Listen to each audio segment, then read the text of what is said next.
Nəqliyyat, Rabitə və Yüksək Texnologiyalar Nazirliyinin təşəbbüsü ilə yaradılan şəbəkə xidmət mərkəzlərinin istifadəyə verilməsindən 1 il ötür.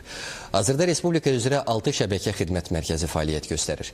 Onlardan 4-ü Bakıda, digəri ikisi Cəlilabad və Zaqatala şəhərlərində yerləşir. Şəbəkə mərkəzlərində lokal və beynəlxalq ödəniş kartlarının, icbari sığorta, elektron imza, Dövlət İpoteka Fondu üzrə ödənişlər və sair xidmətlər həyata keçirilir. Sonda mərkəzin istifadəyə verilməsinin 1 ili münasibəti ilə keçirilən müsabiqənin qalibləri mükafatlandırılıb.